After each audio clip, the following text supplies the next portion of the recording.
Hello, we are here in Sydney, Australia with Boost Power Radio and the Global Sisterhood Network. And Marina, we are so ecstatic to meet you. So please introduce yourself to your now new sisters all over the world.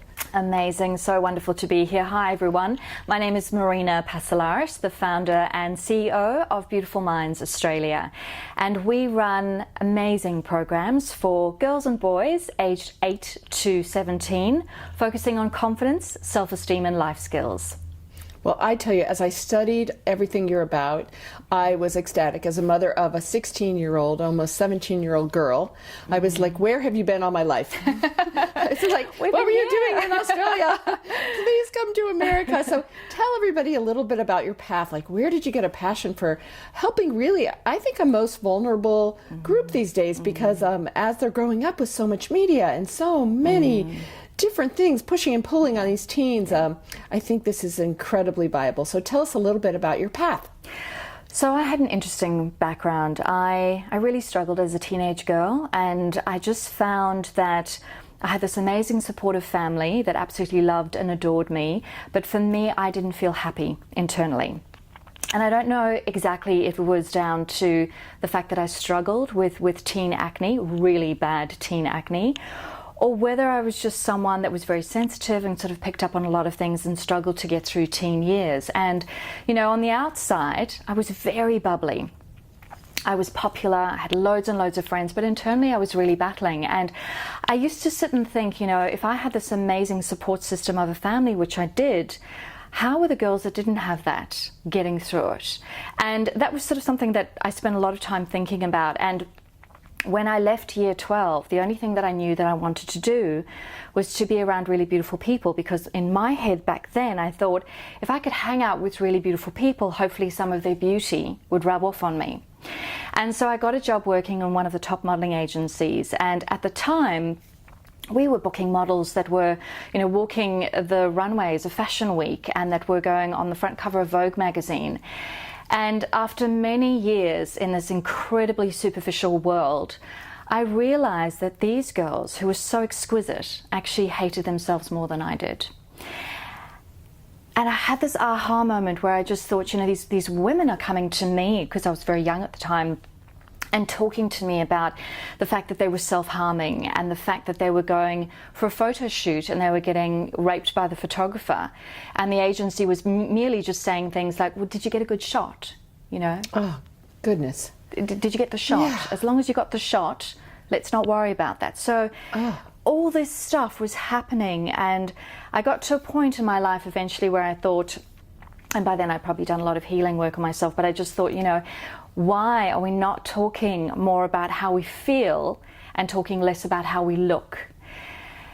And at the time I was working for an agency in Brisbane, and I took this pilot workshop that I created idea, and I sat them down and I said, look, I think parents are going to feel so much better if they bring their girls and their boys to us, and we've got this program where we can support young people when it comes to mental health and their confidence and their life skills, and we do that first before we send them out into the world of modeling. And the agency owner looked at me, they all looked a bit glazed over, and they looked at me and they said, look, we actually think it's a really stupid idea. Oh my goodness.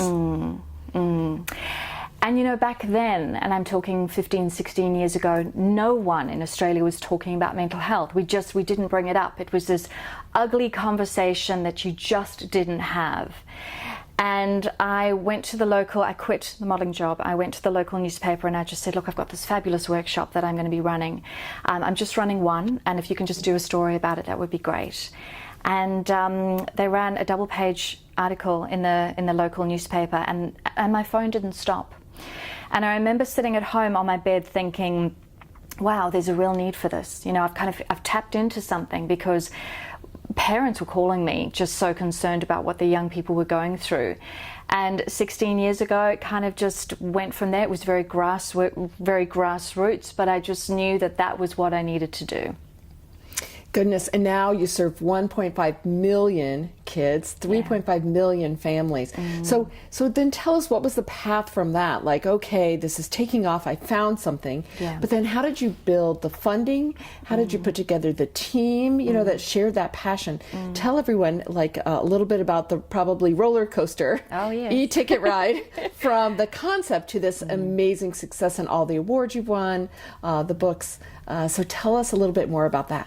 You know, it's so interesting because I think when people start a business and you go from zero to hero, you don't see all the struggles in between, and it's not something that as women we talk about enough, and we really should. So I always try and share my initial stages with everyone because I do want them to know that A, anyone can do it, but B, it's bloody hard.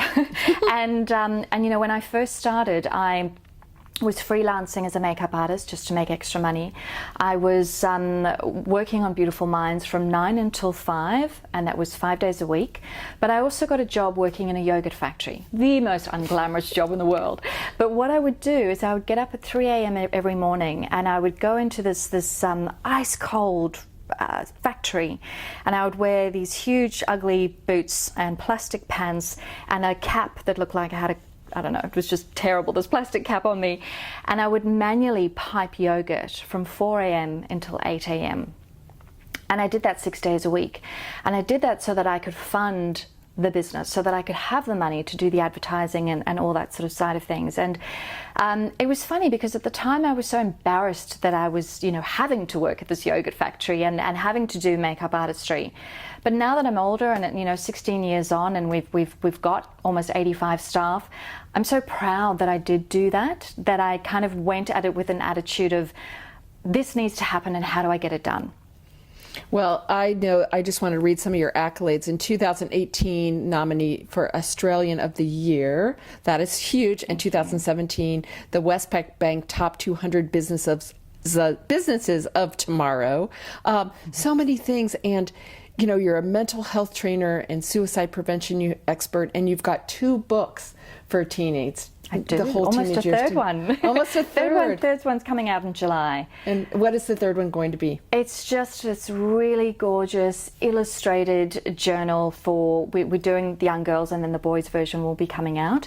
But it's just a way for these girls to have all the conversations that we're currently having in our workshops, but have them in a book that is just so beautiful to look at, and that they can write in it, and then it's got quotes, and it's got our best content over the last 15 years. Oh, wow. I can't wait to get that. That will be so helpful. So along this path, you said, you know, it was tough to get up and do the yogurt and do the multiple jobs. But when else has it been tough and you've had to learn? What have you learned along that path? I think it's tough all the time. You know, I think if you are leading a team, you know, just to be a leader is tough at times, because you need to make sure that you're working with the personalities that you've got in a group, and that you're bringing out the best in them, and that you're nurturing them in a way that they can deliver the best results for the company.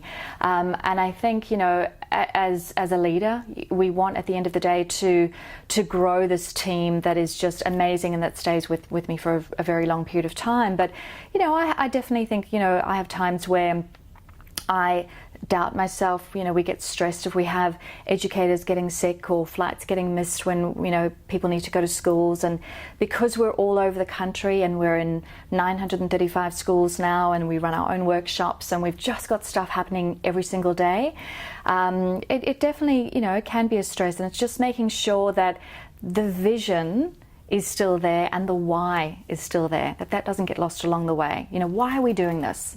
At the end of the day, if we have a really stressed day in the office, I always sit the girls down and I say, why are we doing this? We're doing this to change lives. So nothing is worth feeling stressed over, because we have to go on a happiness journey to create what we want to create. And that's what we've got to keep reminding ourselves. That is super. And that why is really the factor behind successful people. You seem to hear the same story as, I'm so motivated by my passion and my purpose, and I have to check back in. Always. Always check back in with that. And I'm curious, how are you funded? Is it individual families that pay for the different classes, of course, the workshops, the books, and do you have some government support also? No, we don't. So when I set this up, because I think I was so young when I did it, we never set it up as a non-for-profit. So non-for-profit groups in Australia can get funding, but we don't. I run it as a business. I've never taken a cent for the business. I've never taken a business loan for the business. Everything that I've done very much grassroots in terms of growing it, which definitely takes a much longer time period to get a business up and going, but it's far more rewarding because it's 100% me. It's 100% the dedication, that myself and the team have put in. And what we do is a couple of different things. So when we do our own workshops, families and individuals pay for that. When we go into schools, the schools pay for that. And then we do a lot of corporate work where big organizations that we work with, whether it's 20th Century Fox that we work with, or whether it's Nestle, depending on the corporate group, they'll fund whatever we're doing from there. So there's so many different arms to the business, and I've set it up in a way that there's online workshops, retreats, schools, there's all sorts of things going on. It's very exciting. So tell everyone, this would be a good time for you to tell them your contact information. Of course, we'll have it available on the site. Great. But I know so many people listening are like, I want to know more and I want to get involved in this movement to help these kids. So tell us your contact information. Definitely.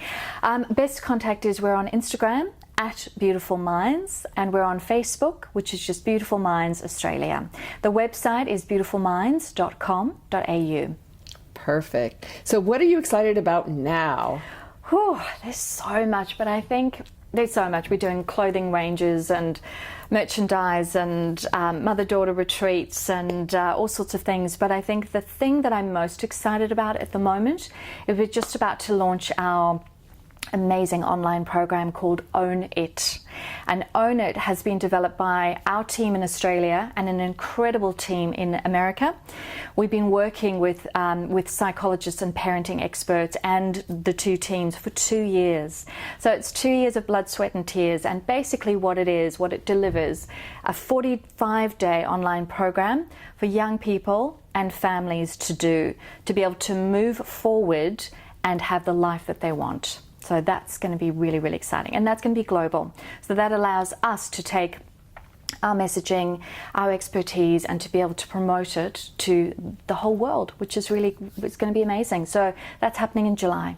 Super. Well, please be in touch with us and we will get that out to our network and promote that. And I have a guinea pig child, 17-year-old, who will be happy to go do that program, and she could be your spokesmodel there in America. Great. That would be super. Done. So we always ask everyone to kind of make a global statement to women and imagine someone somewhere has their dream, they have their why, they're fearful, they're excited, they're everything, and they're looking at you to say, okay, maybe I can do this. So how would you speak into the minds and the hearts of women everywhere?